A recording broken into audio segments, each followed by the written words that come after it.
Hello and welcome back to the channel, Dan's Timeless Classics. That's right, Dan the Porsche man, or Dan the V-Dub man. But I'm also Dan the Matchbox Superfast man.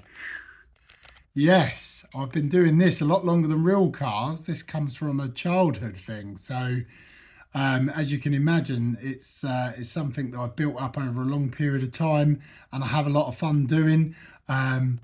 So yeah, well, I thought I'd show you around, but remember, if you like what you see, click like and subscribe and share it to your friends. Let me show you round the man cave, Matchbox man cave, crazy car collection. So the collection spans most of my childhood era. These particular cars, the Matchbox super fast cars, came out in '69 and run through to almost to present day, really. There was a period where these cars were made in England, which we call the Lesney England era. So if you look on the bases underneath, they say good old Britain, made in England. And that was the good era of Matchbox toys and diecast toys, we believe, from Dinky, Corgi and all the big names like that.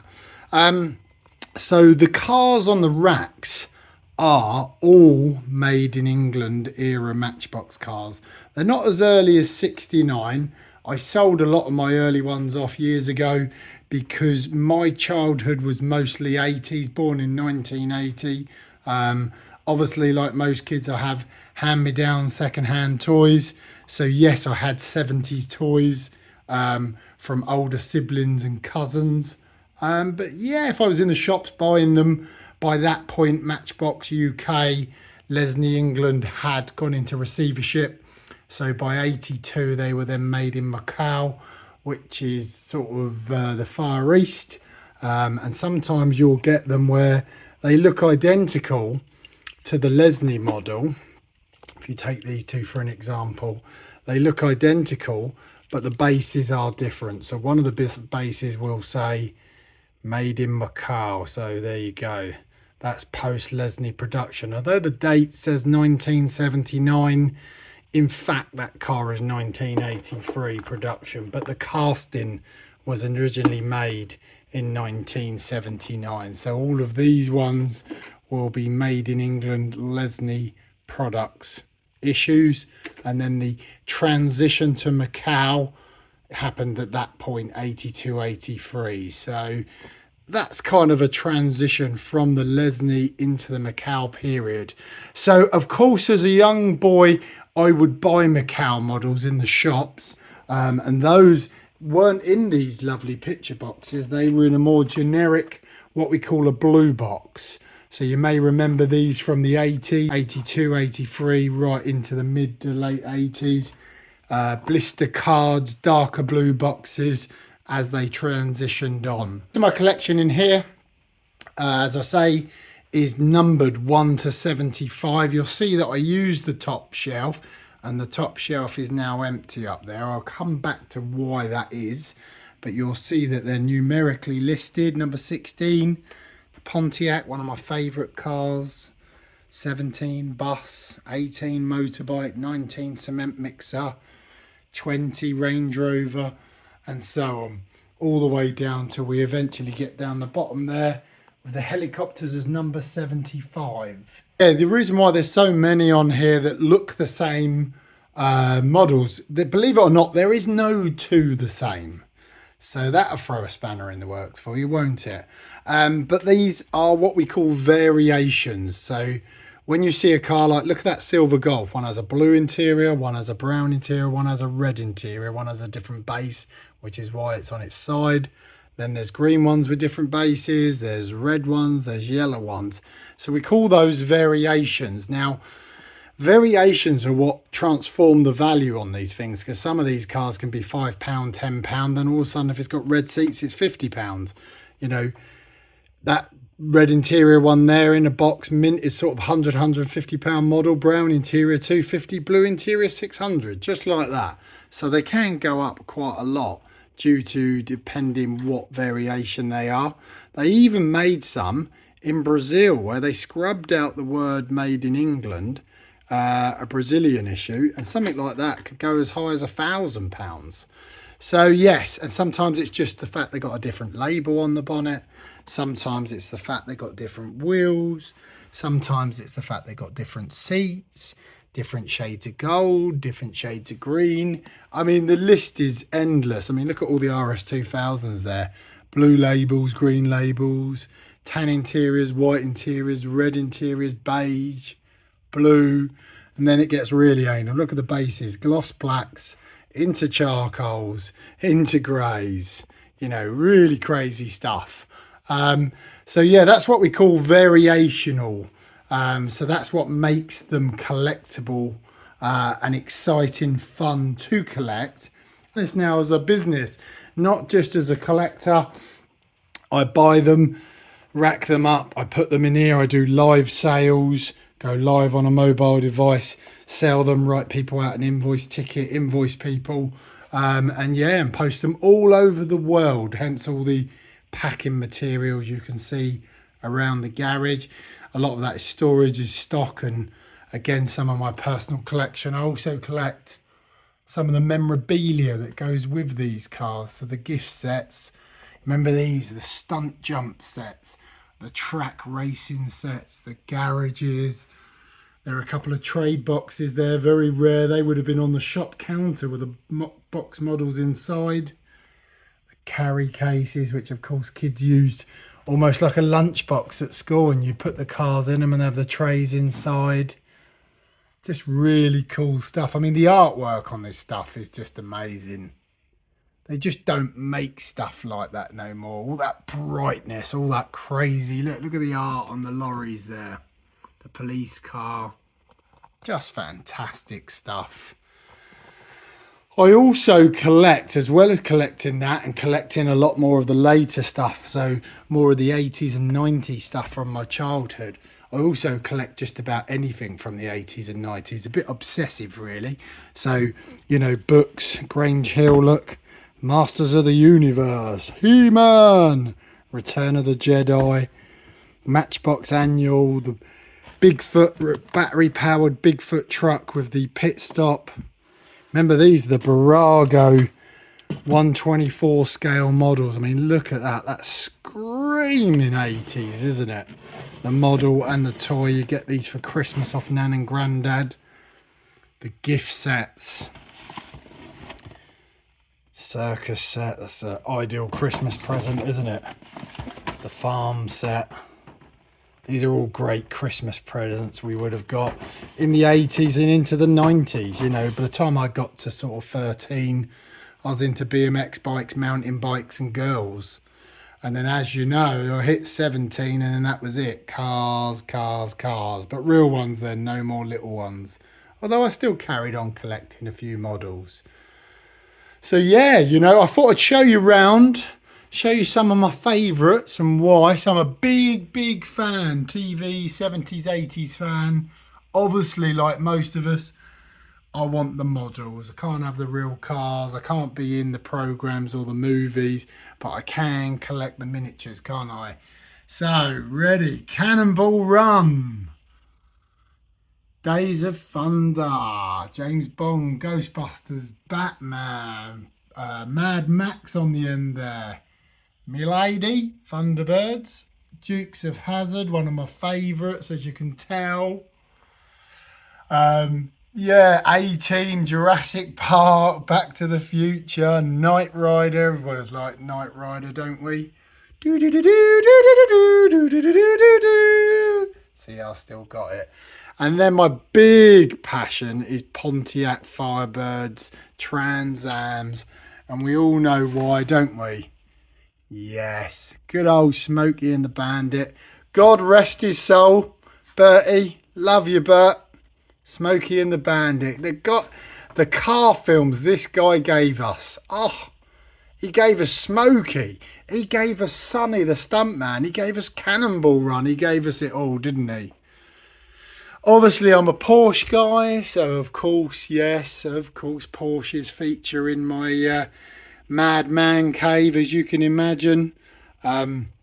143 scales with all the cars I like in real life. Lots of 996s in there and aero cars as well. GT Cup cars, of course. I'll have to do one of them up one day and paint it in DTC colours. California out of time number plate. Well, you know where that's from, don't you? If you don't, where were you when that come out? It's affected my son as well. Reggie's car obsessed, and this is his collection of Porsches, Matchbox and Hot Wheels Porsches. I mean, we've got boxes and boxes of this stuff not even on display. You know, it is very obsessive, isn't it? It's addictive, it's obsessive, it's crazy. Some of these are cool. Some of these are what we call prototypes and trials.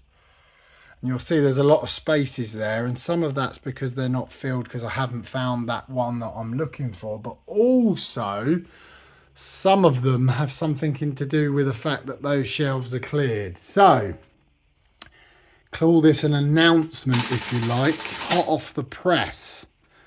But the Danny James Lesney Superfast collection is going up for auction. Yep, that's right. I am selling the collection. Bit of a hard one, this. Bit of a, a heart puller. I've been collecting these cars most of my life. A lot of this big collection has sort of come about in the last 10 years since I've lived down here, or certainly come together in the last 10 years. Some of the cars were around a lot earlier than 10 years. And I've got some real faves in here as well, like the Golf. Obviously, I'm a dubber, you know, so the VW Golf is a favourite of mine.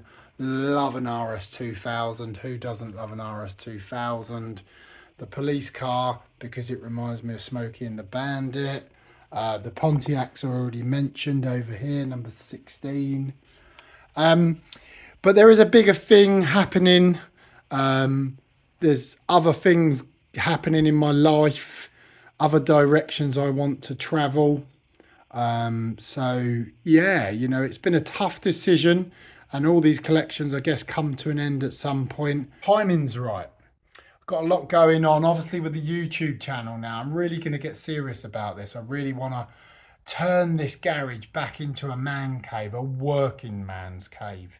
And all these pretty toys are no good when you want to angle grind a bolt off, or weld up a bit of metal, or spray a bit of aerosol or WD-40 in the air.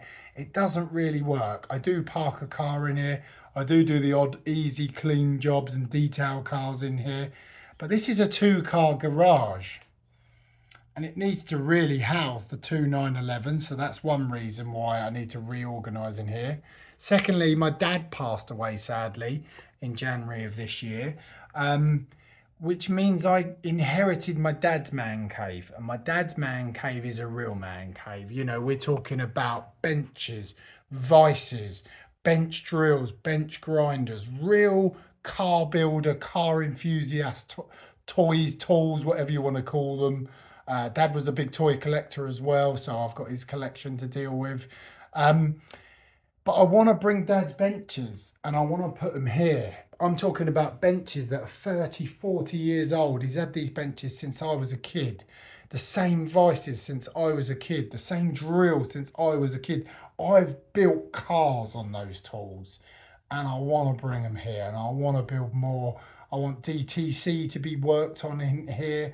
I want the next project after that to be worked on in here. And what a cool studio as well, with a backdrop of tools and spanners and grease. I know the toys are really cool, but they're not really practical for working on cars. You don't want to be spraying aerosol and WD-40 in grinder. You imagine all the little bits of when you angle grind, cut, all the sparks that come off are shavings of hot burning metal landing on all these 50, 40, 60-year-old models. It'll just destroy them. So that's a no-go. We can't be doing that. So they need to go to a new home now.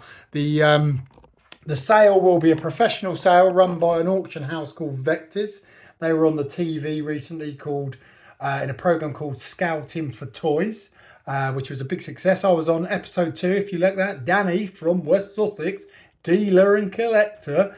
Yeah, and I was buying a few of these then from my mate Graham's sale. So Vectis will be housing the auction. It will be September the 19th and 20th. It'll be a 2-day sale.